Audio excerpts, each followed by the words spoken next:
ये कहानी है नेहा की, जो अपनी सहेली कविता के साथ अपने घर की ओर आ रही थी। तभी कविता अपनी सहेली नेहा से कहती है, नेहा चल देसी घी की कचौरी खाते हैं। एक बार तो देसी घी की कचौरियाँ खाएगी ना तो बार बार खाएगी। ये तो कैसी बातें कर रही है कविता, भला देसी घी में कचौरियाँ कौन बनाता है? अरे कचौरियाँ तो रिफाइन में बनती है। अरे बाबा, ऐसा तुझे लगता है कि कचौरियाँ रिफाइन में बनती है? अरे बड़ी और अच्छी जगह पर जाएगी ना तो वहाँ कचौरियाँ देसी घी में ही मिलेंगी। मतलब तू कहना चाहती है कि तू मुझे किसी रेस्टोरेंट में सिर्फ कचौरी खिलाने ले जा रही है? देख कविता, मेरे पास इतने पैसे नहीं है कि मैं कचौरियाँ खा सकूं, इसलिए हम कचौरी बाहर रेडी से ही खा लेते हैं। तू तो जानती है ना मेरे घर की कंडीशन। तू ना बहुत सोचती है। अरे मैं कह रही हूँ ना कि कुछ नहीं होगा। इतना बोलकर कविता नेहा को एक बड़े से रेस्टोरेंट में ले जाती है और वो दोनों वहां पर देसी घी में बने कचौरियाँ खाने लगती है। देसी घी की कचौरी खाकर नेहा को सच में बहुत स्वाद आता है और वो उसकी तारीफ करते हुए कहती है, यार कविता, सच में ये कचौरियाँ तो बहुत स्वादिष्ट बनी है। इसमें देसी घी का कितना स्वाद आ रहा है। मन तो कर रहा है जिसने इस कचौरी को बनाया है उसके हाथों को चूम लूं। नेहा ये बोलती ही है कि इतने में वहाँ एक शेफ आ जाता है और अपने हाथों को आगे करते हुए नेहा से कहता है, अगर आपको मेरे हाथ चूमने हैं तो चूम लीजिए। मैंने अपने हाथों को आगे कर दिया है, आप चूम लीजिए ना हाथों को। ये क्या बकवास है? और तुम ये किस तरह से मुझसे बात कर रहे हो? कौन हो तुम? मैं इस रेस्टोरेंट का मालिक हूं और ये कचौरी किसी और ने नहीं बल्कि मैंने बनाई है। इस रेस्टोरेंट की फेमस कचौरी है ये। और देखो, आप जैसी खूबसूरत लड़कियां भी इसकी तारीफ करने लगी हैं। रौनक की ऐसी बातें सुनकर नेहा चिढ़ जाती है और वो उससे बिल मांगती है। आप मुझे मेरा बिल दे दीजिए, मैं अभी अपना बिल पे करके यहाँ से जा रही हूँ और फीडबैक में इसका रिव्यू गंदा ही दूंगी, क्योंकि इस रेस्टोरेंट का जब मालिक ही ठरकी है तो यहाँ के बाकी लोग न जाने कैसे होंगे। यार नेहा, क्या हो गया है तुझे? तो इतना गुस्सा क्यों कर रही है? अरे तुमने शेफ के बारे में पूछा तो इस रौनक ने अपना हाथ दे दिया। अच्छा, तो तू इसे जानती है? अरे नहीं पगली, मैं इस लड़के को नहीं जानती। अगर तू इस लड़के को नहीं जानती तो इसका नाम तुझे कैसे पता? कविता, मुझसे तेजी मत दिखा। मैं तुझे पहले ही कह रही हूँ कि मुझे ऐसी हरकत बिल्कुल भी पसंद नहीं। और हाँ, आगे से मुझे देसी घी की कचौरी खिलाने के लिए इस रेस्टोरेंट में कभी मत लाना, वरना तेरी मेरी दोस्ती भी खतरे में आ जाएगी। इतना बोलकर नेहा वहाँ से चली जाती है तो वहीं रौनक भी नेहा का ये बर्ताव देख उदास हो जाता है और कविता से कहता है, तो मिस कविता, अब क्या कहना चाहेंगी आप? आप तो बहुत कह रही थी कि आपकी दोस्त दिल की बहुत अच्छी है, वो मेरे प्यार के प्रस्ताव को कभी नहीं ठुकराएगी। लेकिन यहाँ तो मेरे प्यार को अपनाना तो दूर, वो तो आपकी दोस्ती भी खतरे में डालकर चली गई। वो इसलिए बेवकूफ क्योंकि तुमने उससे बात ही कुछ इस तरह से की है। और कौन सा ओनर अपना हाथ आगे करके ये कहता है कि मेरे हाथों को चूमो? बेवकूफ कहीं की, थोड़ा तो दिमाग इस्तेमाल कर लिया करो। माना कि तुम इतने बड़े रेस्टोरेंट के अकेले मालिक हो, पर वही बुद्धि थोड़ी अपनी पर्सनल लाइफ में भी इस्तेमाल कर लेते तो आज नेहा तुम्हारे घर होती। अब क्या किया जाए कविता, तुम ही बताओ। मैं नेहा से बहुत प्यार करता हूँ और उससे शादी करना चाहता हूँ, पर वो इतनी स्ट्रिक्ट है कि उससे बात करने में बहुत डर लगता है। और आज जो हुआ उसके बाद तो उसके सामने जाने से भी डर लग रहा है। अब तुम ही कुछ आइडिया बताओ। कविता रौनक के चेहरे की तरफ देखती है और एक लंबी सांस भर के वहां से चली जाती है। समय गुजरता है और गुजरते समय के साथ नेहा के घर एक लड़के का रिश्ता आता है। नेहा बेटा, तेरे लिए एक अच्छे घर का रिश्ता आया है, अगर तू कहे तो बात आगे चलाओ क्या? माँ, आप तो जानती है कि अभी मुझे आगे की पढ़ाई भी करनी है और मैं अभी शादी करके अपनी पढ़ाई को नहीं रोकना चाहती। लेकिन बेटा, तू खुद सोच कि तेरे घर की कंडीशन क्या है। तेरे घर में अकेले कमाने वाले तेरे पिताजी है और अब तेरे पिताजी भी बुजुर्ग हो रहे हैं। उनके कंधों में इतनी जान नहीं कि अब वो तेरी शादी का खर्चा उठा सके। हमारे पास जितना भी पैसा है वो हम तेरी शादी में लगाना चाहते हैं। वैसे भी लड़का अच्छे घर से है और तो और उसकी कोई मांग नहीं है। कल को अगर कोई और रिश्ता आया और उनकी दहेज की मांग हुई तो हम कहाँ से पूरा करके देंगे? अपनी माँ की बात सुनकर अब नेहा के पास शादी करने के अलावा दूसरा कोई ऑप्शन नहीं था, इसलिए वो इस रिश्ते के लिए हाँ कर देती है। अब अगले कुछ ही दिन बाद रौनक अपनी माँ कुंती के साथ शादी के घर आता है और जब नेहा रौनक को देखती है तो वो हैरान हो जाती है। तुम यहाँ क्या कर रहे हो? अरे बेटा, ये लड़के वाले हैं। अब तुझे देखने के लिए लड़का नहीं आएगा तो क्या उसके पिताजी आएंगे? शादी करके जिंदगी तुम दोनों को आपस में बितानी है, ना कि माँ बाप को। अरे माँ बाप की पसंद नापसंद नहीं देखी जाती, बल्कि बच्चों की पसंद देखी जाती है। बेटा, मैंने तुझे हमारे रेस्टोरेंट में कचौरी खाते हुए देखा था। अरे जब तू मेरे बेटे को फटकार लगा रही थी तो मुझे तू बहुत पसंद आई, क्योंकि मैं समझ चुकी थी कि मेरे बेटे को सही ट्रैक पर लाने वाली कोई और नहीं बल्कि तू है।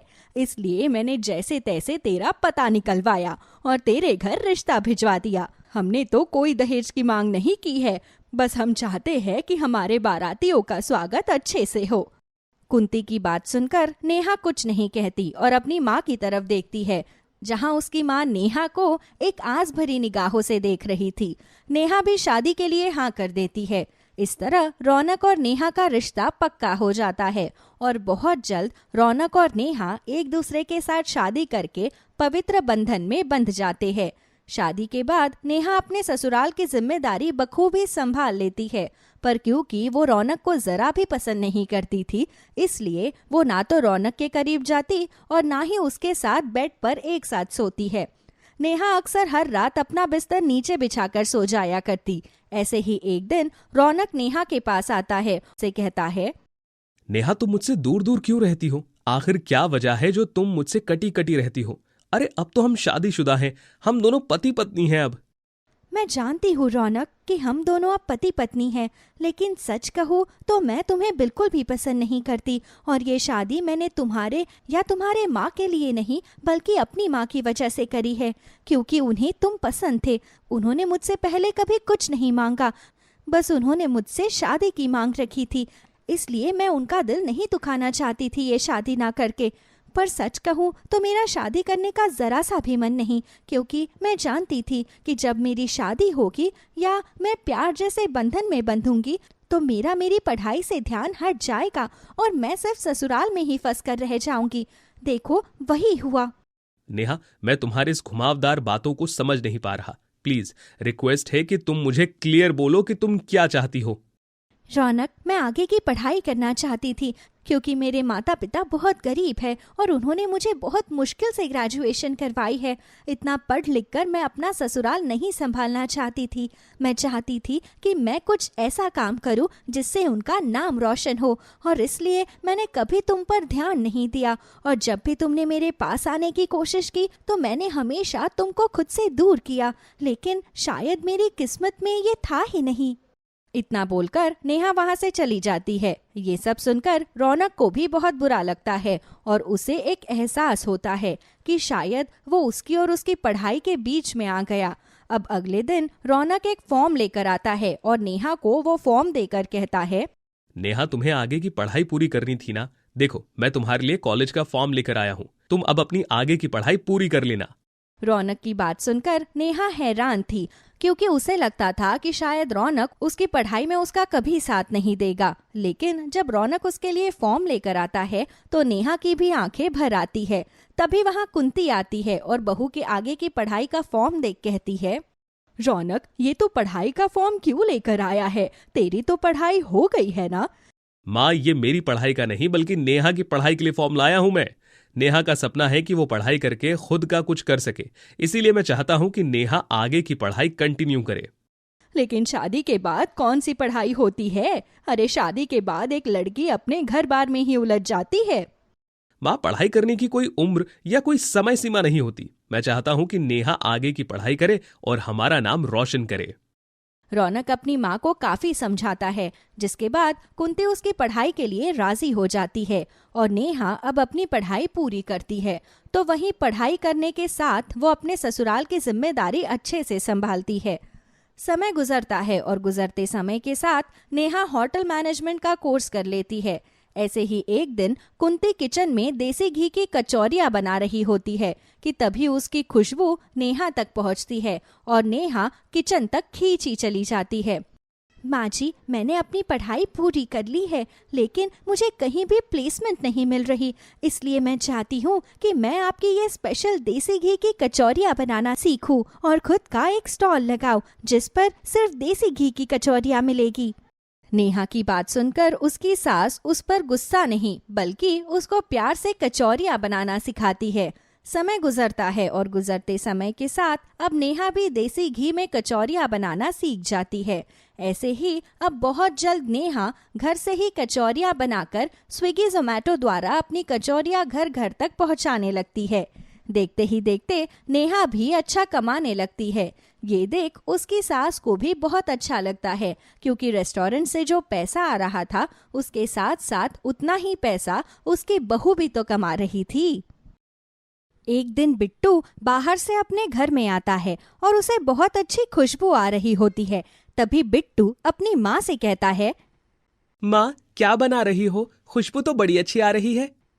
बेटा, तुम्हारे फेवरेट बैंगन के पकोड़े बना रही हूँ। सच्ची? फिर तो आज मैं बहुत सारा खाना खाऊंगा। आखिर मेरे फेवरेट बैंगन के पकौड़े जो बन रहे हैं। अरे हाँ बाबा, तुझसे जितना बन पाए तो उतना खा लियो।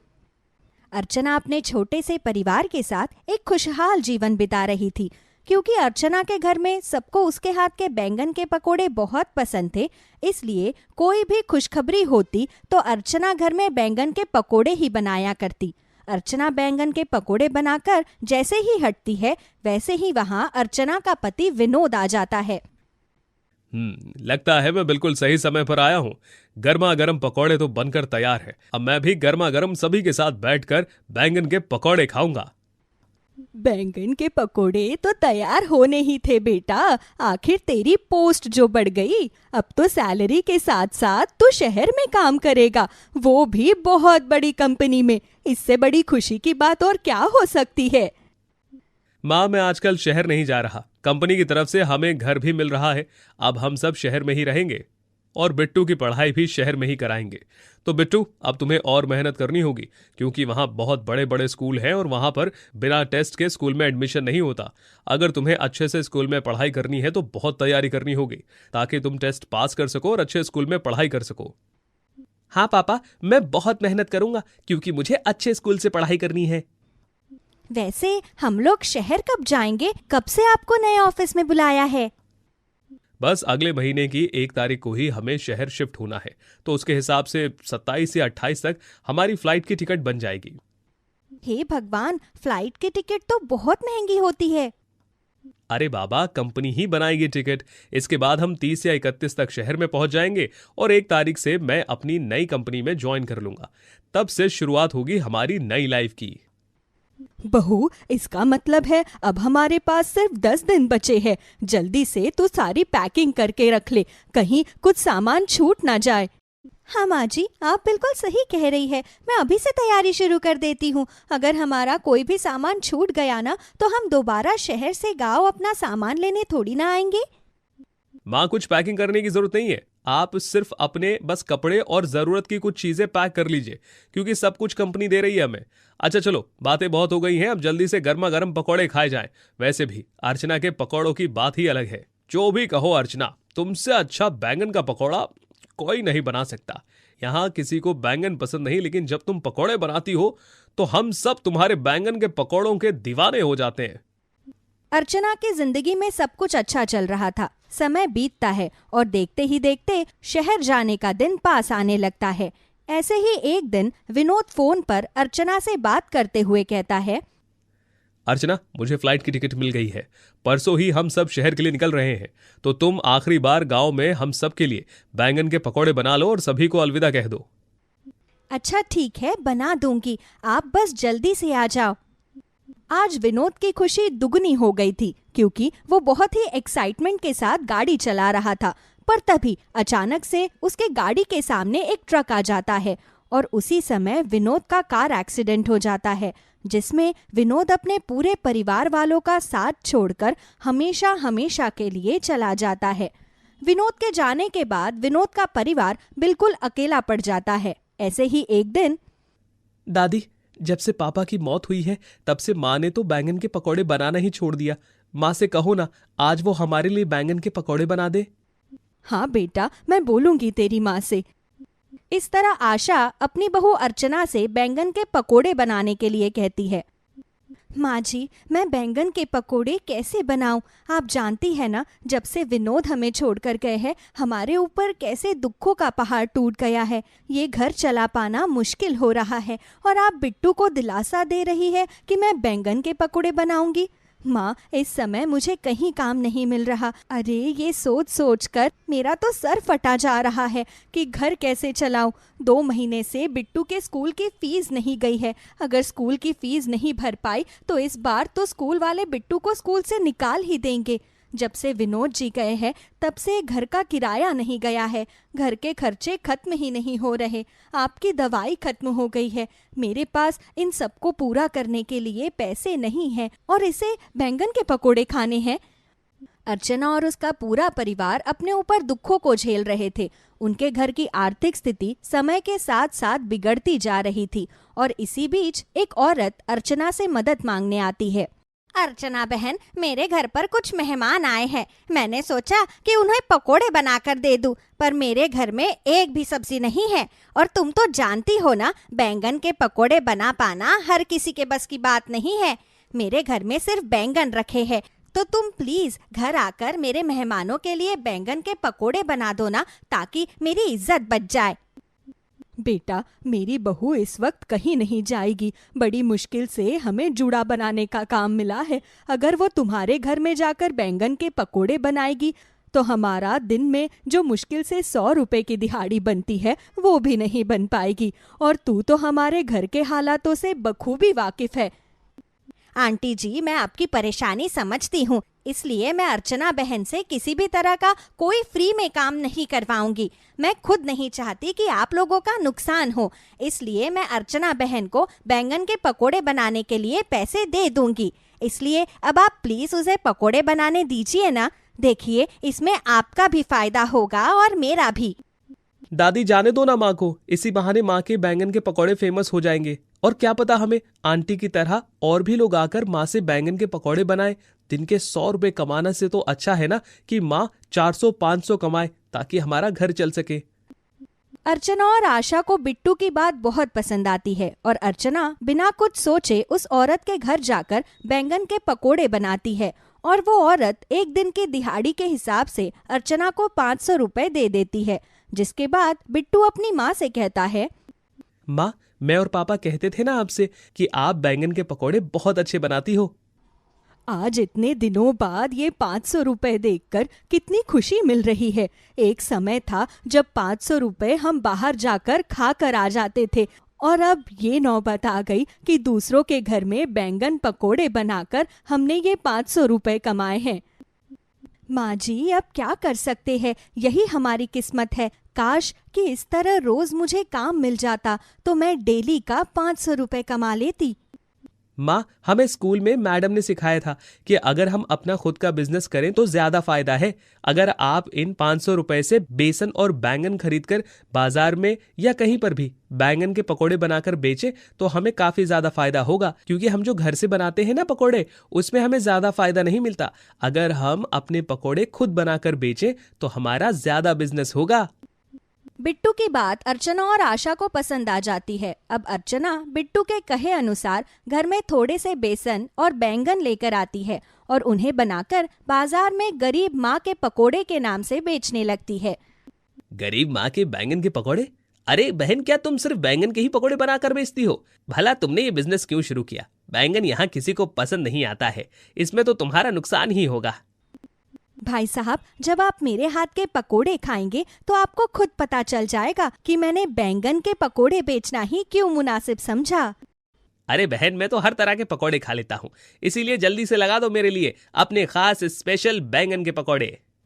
वो आदमी अर्चना का पहला ग्राहक था, इसलिए अर्चना बहुत ही प्यार से उसे बैंगन के पकोड़े देती है और उससे 20 रुपए ले लेती है। और इस तरह एक एक करके अर्चना के पास ग्राहक आते रहते हैं और उसके अच्छे खासे बैंगन के पकोड़े बिक जाते हैं।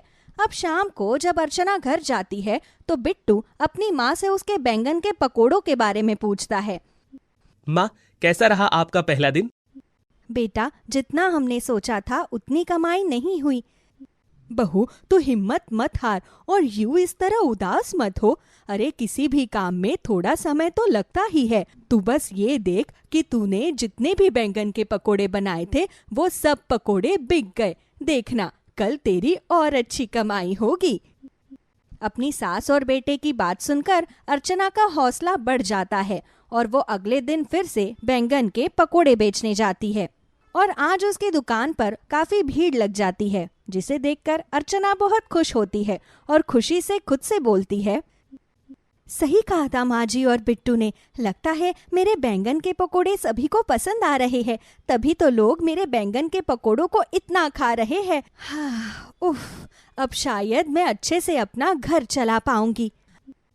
अरे बहन, क्या सोच रही हो? जल्दी से 2 प्लेट मेरे बैंगन के पकोड़े पैक करो ना, मुझे घर जाना है। मेरे बच्चे कब से बैंगन के पकोड़ों का इंतजार कर रहे हैं। हाँ बहन, बस आप ही का पैक कर रही थी। भाई साहब, आप भी बता दीजिए आपके लिए कितने बैंगन के पकोड़े पैक करूं?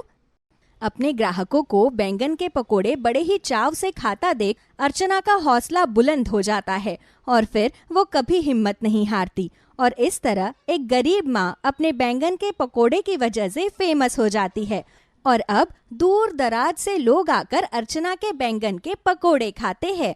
बेलापुर नाम के गांव में हरीश अपनी पत्नी कावेरी और 2 बच्चों के साथ रहता था। उसकी बेटी रिया 7 साल की थी और बेटा मोनू 5 साल का था। हरीश का गांव में अपना एक गोभी का खेत था। वो अपने खेत में उगी गोभी की फसल बाजार में बेचकर थोड़े बहुत पैसे कमाता था। उसी से उसके परिवार की 2 वक्त की रोटी का खर्चा निकलता था। इस बार खेत में फसल बहुत अच्छी हुई है। अगले हफ्ते तक गोभी बिल्कुल अच्छी तरह पक जाएगी तो इन्हें बाजार में अच्छे दाम पर बेच दूंगा। इस बार की कमाई से मैं जमींदार साहब के पैसे भी चुका दूंगा। पापा, इस बार आप मेरे लिए खिलौने वाली गाड़ी भी लेकर आना। आपने पिछले महीने कहा था कि आप अगले महीने मेरे लिए खिलौने वाली गाड़ी लेकर आओगे। हाँ पिताजी, और इस बार आप मेरे लिए नई फ्रॉक भी लेकर आना।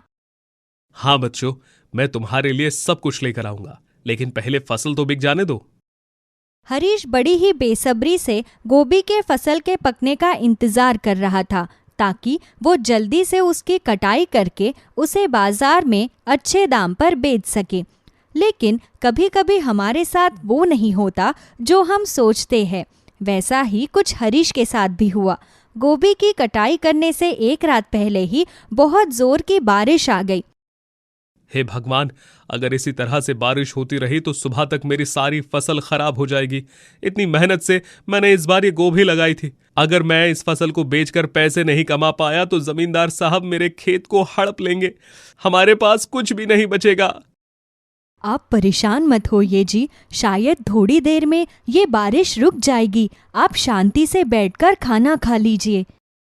बारिश की वजह से हरीश अपनी फसल के लिए बहुत चिंतित था, इसलिए खाने का एक भी निवाला उसके गले से भी नहीं उतर रहा था। पूरी रात जोरदार बारिश होती रही। अगले दिन हरीश ने जब अपने खेत में जाकर देखा तो उसकी गोभी की पूरी फसल बुरी तरह बर्बाद हो चुकी थी। अपनी फसल को बर्बाद हुआ देखकर हरीश की आंखों में आंसू आ गए। हे भगवान, ये क्या हो रहा है? मेरी इतनी महीनों की मेहनत बेकार हो गई। कैसे पैसे कमाऊंगा? कैसे अपने परिवार का पेट पालूंगा? मत रोइए जी, जो होना था वो हो गया। अब हम कुछ भी नहीं कर सकते। पिछले साल से हमें इस खेत में नुकसान ही हो रहा है। इससे अच्छा होता कि आप शहर जाकर कुछ और काम ढूंढ लेते। शहर की जिंदगी इतनी आसान नहीं है कावेरी। यहाँ जो चीज सस्ते दाम में मिल जाती है वही चीज शहर में इतनी महंगी मिलती है। वहाँ का रहन सहन, खान पान बहुत महंगा है। हम जैसे गरीब लोग शहर में नहीं रह सकते। दोनों पति पत्नी परेशान होकर अपने घर पर आते हैं कि तभी थोड़ी देर बाद जमींदार साहब का आदमी उनके घर पर पैसे मांगने आ जाता है। भैया, मुझे थोड़े दिनों की मोहलत दे दो। मैं कुछ दिनों में ही जमींदार साहब के पूरे पैसे चुका दूंगा। देख हरीश, तू भी अच्छी तरह जानता है कि तू किसी भी हालत में जमींदार साहब के पैसे नहीं चुका सकता। तेरी पूरी फसल बर्बाद हो चुकी है।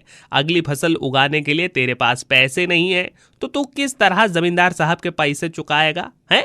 अच्छा होगा तो आराम से अपना खेत जमींदार साहब के नाम कर दे, वरना तेरा खेत अपने नाम करवाने के उन्हें और भी तरीके पता है। थोड़ा तो रहम खाओ भैया, तुम तो जानते हो मेरे पास इस खेत के अलावा कमाई का कोई और साधन नहीं है। ये खेत जमींदार साहब ले लेंगे तो मैं काम क्या करूंगा, कैसे अपने बच्चों को पालूंगा? वो सब सोचना मेरा काम नहीं है, मुझे जो कहना था मैंने कह दिया। शाम तक ये खेत जमींदार साहब के नाम पर हो जाना चाहिए। नहीं भैया, ये खेत तो हम जमींदार साहब को नहीं दे सकते। बाकी रही पैसों की बात तो वो कल हम जमींदार साहब को दे देंगे। आप हमें एक दिन की मोहलत तो दे ही सकते हो ना? हरीश की पत्नी कावेरी के कहने पर जमींदार का आदमी उन्हें एक दिन की मोहलत दे देता है। उसके जाने के बाद हरीश कावेरी से पूछता है, ये तुमने क्या किया कावेरी? तुम्हें पता है ना हमारे पास बिल्कुल भी पैसे नहीं हैं, तो फिर हम कल तक जमींदार साहब के पैसे कैसे चुकाएंगे? तुमने क्या सोचकर राजू से ये बात कही? आप मेरे गहनों को बेच दीजिए। घर की अलमारी में रखे रखे वो मेरे किसी काम के नहीं आएंगे। इससे अच्छा है कि उन्हें बेचकर हम अपने खेत को बचा ले। कावेरी की बात मानकर हरीश उसके गहनों को सुनार के पास बेच देता है, जिनसे वो जमींदार साहब के पैसे चुका देता है। बचे हुए पैसों से वो फिर से अपनी जमीन पर खेती करता है, लेकिन उसे अपनी जमीन पर खेती करते हुए देखकर उसका एक पड़ोसी मंगलू अंदर ही अंदर जल भुन जाता है। पिछली 2 बार से इसकी फसल खराब हो रही है, उसके बाद भी अपनी जमीन पर खेती कर रहा है। इस बार फसल बर्बाद होने के बाद तो मेरे पास इतने पैसे भी नहीं बचे कि मैं अपनी जमीन पर खेती कर सकूं। तो फिर इसके पास इतना पैसा कहां से आया कि 2 बार फसल बर्बाद होने के बाद भी ये अपने खेत में तीसरी बार फसल के बीज बो रहा है। जब मैं अपने खेत में फसल नहीं उगा सकता तो मैं इसे भी खेत में फसल उगाने नहीं दूंगा। इसी की वजह से बाजार में मेरा काम ठप हुआ था। ये इतनी सस्ते में सब्जियां बेचता था कि कोई मेरे पास सब्जी खरीदने आता ही नहीं था। इसके लिए तो इसको भुगतान करना ही पड़ेगा। मंगलू हरीश से इतना जलता था कि 2 बार उसकी फसल खराब होने के बावजूद भी वो तीसरी बार उसकी फसल खराब करना चाहता था। इस बार जब हरीश की फसल पककर तैयार होने वाली थी तो मंगलू ने उसके खेत में खराब दवाइयां मिला दी, जिससे उसकी फसल फिर से पूरी तरह बर्बाद हो गई। तीसरी बार अपने खेत की ऐसी हालत देखकर हरीश की दोबारा खेत में कुछ उगाने की हिम्मत ही नहीं हुई। अब मैं इस खेत से और नुकसान नहीं उठा सकता। मैं कल ही शहर जाकर कोई काम ढूंढूंगा, वरना हम लोग 2 वक्त के खाने को भी मोहताज हो जाएंगे। ठीक कहते हो जी, पता नहीं हमारे खेत को किसकी नजर लग गई है। हरीश अगले ही दिन शहर में काम ढूंढने जाता है, लेकिन पढ़ा लिखा न होने की वजह से उसे शहर में कोई भी काम नहीं मिलता। वो शहर से वापस लौट ही रहा होता है कि तभी उसे खेत के किनारे एक बूढ़ी औरत मिलती है। बेटा, मैंने 2 दिन से कुछ नहीं खाया है, बहुत भूख लगी है। अगर तुम्हारे पास खाना है तो थोड़ा खाना मुझे भी दे दो, तुम्हारा मुझ पर बहुत उपकार होगा। नहीं माँ जी, मेरे पास खाना तो नहीं है, बस जेब में 20 रुपए पड़े हैं, लेकिन इन पैसों से तो मुझे अपने गांव वापस जाना है। कोई बात नहीं बेटा, तुम जाओ, तुम्हारा घर पहुंचना भी जरूरी है। हरीश के जेब में शहर से गांव आने के लिए सिर्फ 20 रुपए ही थे, लेकिन उसे उस बूढ़ी काकी को देखकर बिल्कुल भी अच्छा नहीं लग रहा था। इसलिए उसने उन पैसों से बूढ़ी काकी के लिए खाना खरीद लिया। ये लीजिए काकी, मैं आपके लिए खाना ले आया, आप इसे खा लीजिए। लेकिन बेटा, ये पैसे तो तुम्हें गांव जाने के लिए चाहिए थे ना? तुमने इन पैसों से मेरे लिए खाना खरीद लिया, अब तुम अपने घर वापस कैसे जाओगे? कोई बात नहीं, मैं पैदल चलकर घर चला जाऊंगा। हाँ, घर पहुंचने में सुबह जरूर हो जाएगी, लेकिन कोई बात नहीं। अगर मैं इस तरह आपको यहाँ पर भूखी छोड़कर चला गया तो मेरे मन को बिल्कुल भी संतुष्टि नहीं मिलती। हरीश के इतना कहते ही वो बूढ़ी औरत एक परी में बदल जाती है। उसे इस तरह देखकर हरीश बुरी तरह घबरा जाता है। तुम मुझे देखकर इस तरह घबराओ मत, मैं तो बस तुम्हारी परीक्षा ले रही थी। आज के समय में तुम जैसे लोग बहुत ही कम हैं। तुम्हारी जेब में सिर्फ 20 रुपए थे, लेकिन उसके बाद भी तुमने अपने बारे में न सोचकर उन पैसों से मुझे खाना खिलाया। मैं तुमसे बहुत प्रसन्न हुई। जब तुम यहाँ से गुजर रहे थे तभी मैंने तुम्हें देखकर तुम्हारी परेशानी को भांप लिया था। मैं जानती हूँ कि तुम्हारी गोभी का खेत बर्बाद हो गया है, लेकिन उसे किसी ने जानबूझकर बर्बाद किया है। क्या? लेकिन ऐसा किसने किया? मैं तुम्हें उसका नाम तो नहीं बता सकती, लेकिन ये तुम्हारे किसी पड़ोसी ने नहीं किया है और वो फिर से ऐसा करने की कोशिश करेगा। लेकिन तुम चिंता मत करो, इस बार वो तुम्हारे खेत का कुछ नहीं बिगाड़ पाएगा। ये लो, ये जादुई फूलगोभी के बीज है। तुम इन बीजों को अपने खेत में बो देना। इन बीजों से उगने वाली फूलगोभी की फसल कभी खराब नहीं होगी और ना ही ये फसल कभी खत्म होगी। इसलिए तुम अपनी पूरी जिंदगी अपने खेत में उगी फूलगोभी की फसल को आराम से बेच सकते हो। बस तुम हमेशा इसी तरह जरूरतमंद लोगों की मदद करते रहना। मैं तुम्हें कभी भी किसी परेशानी में नहीं पड़ने दूंगी।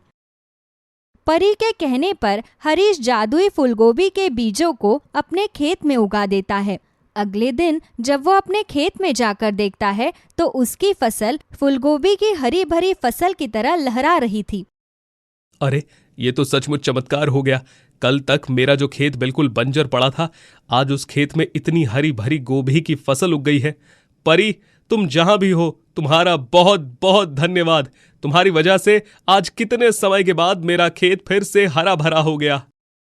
हरीश अपने खेत को देखकर बहुत खुश होता है, लेकिन उसके लहराते खेत को देखकर उसका पड़ोसी मंगलू अंदर ही अंदर जल भुन जाता है। अरे, ये चमत्कार कैसा है? अभी कुछ दिन पहले ही तो मैंने इसके खेत को बर्बाद कर दिया था, तो फिर इसके खेत में इतनी हरी भरी फसल कहाँ से उगाई? जरूर इसमें कुछ ना कुछ गड़बड़ तो है, लेकिन मैं इसके गड़बड़ को ज्यादा समय तक टिकने नहीं दूंगा। ये अपने हरे भरे खेत को देखकर बहुत खुश हो रहा है ना, मैं इसकी खुशी को इसके रोने में बदल दूंगा। इसके पूरे खेत को फिर से बर्बाद कर दूंगा। हरीश से जलकर मंगलू उस रात सबके सोने के बाद उसके खेत में वही दवाइयाँ छिड़कने जाता है, लेकिन इस बार वो जैसे ही दवाइयाँ छिड़कने लगता है तभी उसे एक जोरदार बिजली का झटका लगता है। इस बार तो हमने तुम्हें ये बिजली का झटका देकर छोड़ दिया, लेकिन अगर अगली बार तुम हरीश के खेत में किसी गलत इरादे से आए तो तुम्हारे साथ ठीक नहीं होगा। अच्छा होगा कि इसी वक्त तुम यहाँ से चले जाओ, वरना हम तुम्हारा वो हाल करेंगे जो तुमने कभी सपने में भी नहीं सोचा होगा। जादुई फूलगोभी की आवाज सुनकर मंगलू बुरी तरह डरकर वहां से भाग जाता है। उस दिन के बाद वो फिर कभी हरीश के खेत के आसपास आने की हिम्मत भी नहीं करता। हरीश अपने खेत में उगी जादुई फूलगोभी को बाजार में बेचकर अब खूब अच्छे पैसे कमाने लगता है और अपने परिवार के साथ खुशी खुशी अपने घर में रहने लगता है। चाची चाची, दादी माँ की तबीयत बहुत खराब है, आप उन्हें डॉक्टर के पास ले चलिए ना। जा यहाँ से, तुम लोगों का ठेका लिया हुआ है क्या मैंने? पहले अपने पति के कमाई से तुम सबको रोटी खिलाऊं और अब सारे पैसे डॉक्टर के पास ले जाकर उड़ा दूं। तेरा बाप यहाँ इतने पैसे छोड़कर गया था ना। ऐसा मत कहिए चाची, दादी बहुत बीमार है। 2 दिन से तो दादी कुछ खा पी भी नहीं पा रही है। आप उन पर थोड़ा तो रहम कीजिए, दादी को डॉक्टर के पास ले जाइए ना। पिंकी अपनी चाची से मदद मांगने के लिए उसकी साड़ी को खींचने लगती है। तभी उसकी चाची मंजू उसके चेहरे पर एक जोरदार तमाचा मारती है। एक बार बोला ना तुझे, जा यहाँ से। नहीं है मेरे पास उस बुढ़िया को डॉक्टर के पास ले जाने के लिए कोई पैसे वैसे। अगर तू दोबारा से मेरे पास आई तो मुझसे बुरा और कोई नहीं होगा। जा यहाँ से। पिंकी रोती बिलखती हुई वापस अपनी दादी के पास जाती है, जहाँ उसका छोटा भाई सोनू भी दादी के पास बैठा हुआ था। दीदी, चाची माँ को डॉक्टर के पास ले जा रही है ना? देखो ना, दादी माँ कुछ बोल ही नहीं रही हैं, बस उनकी आंखों से आंसू गिरे जा रहे हैं।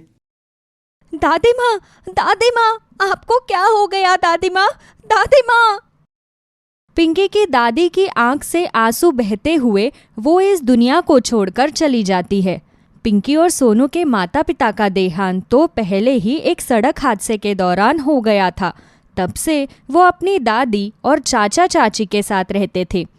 चाचा चाची का बर्ताव तो उनमें से किसी के लिए भी अच्छा नहीं था, लेकिन घर पर दादी माँ का नाम होने के कारण वो मजबूरी में उन्हें घर पर रख रहे थे। लेकिन दादी माँ के देहांत होने के बाद उन्होंने पिंकी और सोनू पर जरा भी रहम नहीं किया।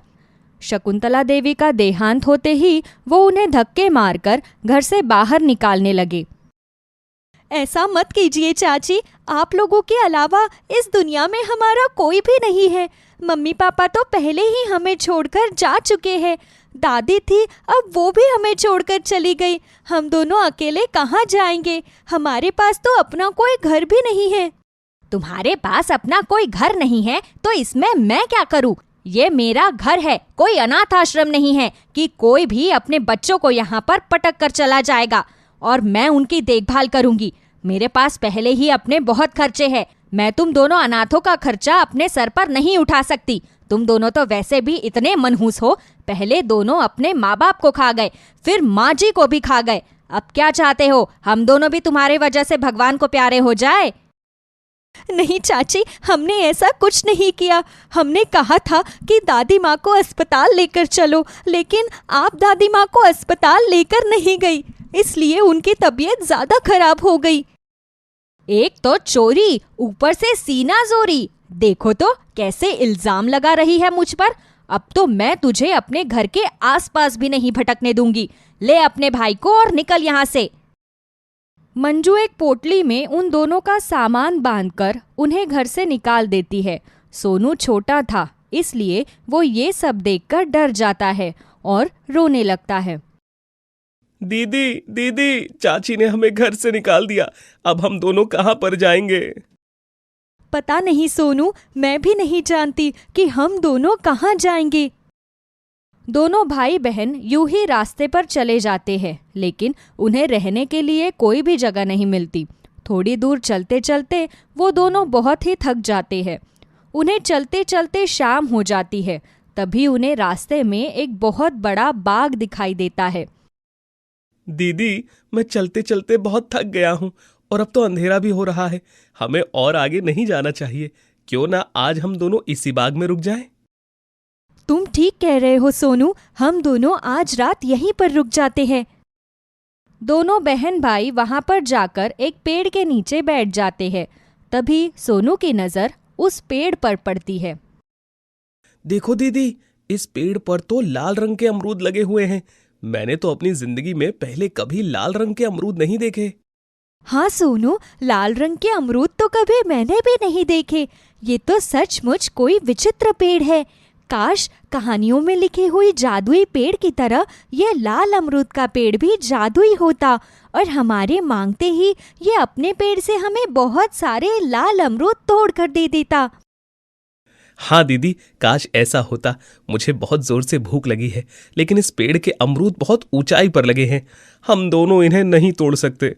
अमरूद के पेड़, तुम ही हमें अपने पेड़ के लाल अमरूद खाने को दे दो ना। वो दोनों इतना कहते ही है कि तभी उन्हें एक बिल्ली के रोने की आवाज आती है। अरे सोनू, क्या तुमने एक बिल्ली के रोने की आवाज सुनी? हाँ दीदी, आवाज तो मैंने भी सुनी। लगता है बिल्ली किसी मुसीबत में है, इसलिए वो रो रही है। हमें उस बिल्ली को ढूंढकर उसकी मदद करनी चाहिए। एक काम करो, तुम यहाँ पर इसी पेड़ के नीचे बैठो, तब तक मैं बिल्ली को ढूंढती हूँ। तुम यहाँ से कहीं मत जाना, ठीक है? नहीं दीदी, मैं आपको कहीं भी अकेले जाने नहीं दूंगा। मैं भी आपके साथ चलूंगा। सोनू पिंकी के साथ बिल्ली को ढूंढने के लिए जाता है तो उन्हें कुछ दूरी पर एक बिल्ली रोती हुई नजर आती है। बिल्ली तो ये रही, लेकिन हमें ये कैसे पता चलेगा कि ये रो क्यों रही है? क्योंकि मुझे तो इसके शरीर पर किसी चोट का निशान भी नहीं नजर आ रहा। प्यारी बिल्ली, तुम क्यों रो रही हो? एक शिकारी आकर मेरे बच्चे को उठाकर ले गया। मैंने उसे बचाने की बहुत कोशिश की, लेकिन मैं उससे लड़ नहीं पा रही। तुम दोनों मेरी मदद करो ना। दीदी, मुझे तो इस बिल्ली से बहुत डर लग रहा है। ये तो बात करती है। मैंने तो आज से पहले कभी बात करने वाली बिल्ली नहीं देखी। मुझे तो ये कोई भूत लग रही है। नहीं, मैं कोई भूत नहीं हूँ। ये जादुई बगीचा है। यहाँ पर सब पेड़ पौधे जानवर बात करते हैं, इसलिए तुम परेशान मत हो। क्या तुम मेरे बच्चे को ढूंढने में मेरी मदद करोगे? ठीक है बिल्ली रानी, हम तुम्हारे बच्चे को ढूंढने में तुम्हारी मदद करते हैं। हम नहीं चाहते जिस तरह हमारे पास हमारे माता पिता नहीं हैं, वैसे ही बाकी कोई बच्चा अपने माता पिता से बिछड़े। चलो हम मिलकर तुम्हारे बच्चे को ढूंढते हैं। सभी बिल्ली के बच्चे को ढूंढने के लिए उसकी खोज में निकल जाते हैं। देखो, यहीं पर वो शिकारी रहता है। उसने अंदर मेरे बच्चे को छुपा कर रखा है, लेकिन उसने मेरे लिए बहुत से जाल बिछाए हुए हैं। इसलिए अगर मैं अंदर अपने बच्चे को बचाने गई तो वो मुझे भी कैद कर लेगा और फिर मैं कभी अपने बच्चे को आज़ाद नहीं करवा पाऊंगी। तुम चिंता मत करो, हम दोनों तुम्हारी मदद करेंगे। सोनू देखो, वहाँ पर वो रस्सी पड़ी है, तुम जल्दी से जाकर वो रस्सी ले आओ। वो दोनों जैसे ही अंदर जाकर देखते हैं तो शिकारी खर्राटे मारकर सो रहा था। लाओ, ये रस्सी मुझे दो, मैं शिकारी को इससे बांध देती हूँ। उसके बाद हम बिल्ली के बच्चे को यहाँ से बचाकर ले जाएंगे। पिंकी बिछे हुए जाल से खुद को बचाते हुए अंदर जाती है और जल्दी से सोते हुए शिकारी के हाथ पैर रस्सी से बांध देती है। वो जल्दी से बिल्ली के बच्चे को वहां से आजाद करवाकर भाग जाती है। ये लो बिल्ली रानी, तुम्हारा बच्चा बिल्कुल सुरक्षित है। पिंकी जैसे ही बिल्ली को उसका बच्चा देती है, वैसे ही वो बिल्ली एक बहुत ही सुंदर परी में बदल जाती है। मुझे देखकर घबराओ मत बच्चों, मैं इस जादुई बगीचे की महारानी परी हूँ। ये जादुई बगीचा मेरा है। जब तुम दोनों मेरे जादुई लाल अमरूद के पेड़ के नीचे बैठकर उससे बातें कर रहे थे, तो उसने मुझे तुम्हारे यहाँ पर होने का अंदेशा दिया। तुम उससे मदद मांग रहे थे, लेकिन मेरे बगीचे के जादुई पेड़ ऐसे ही किसी की सहायता नहीं करते।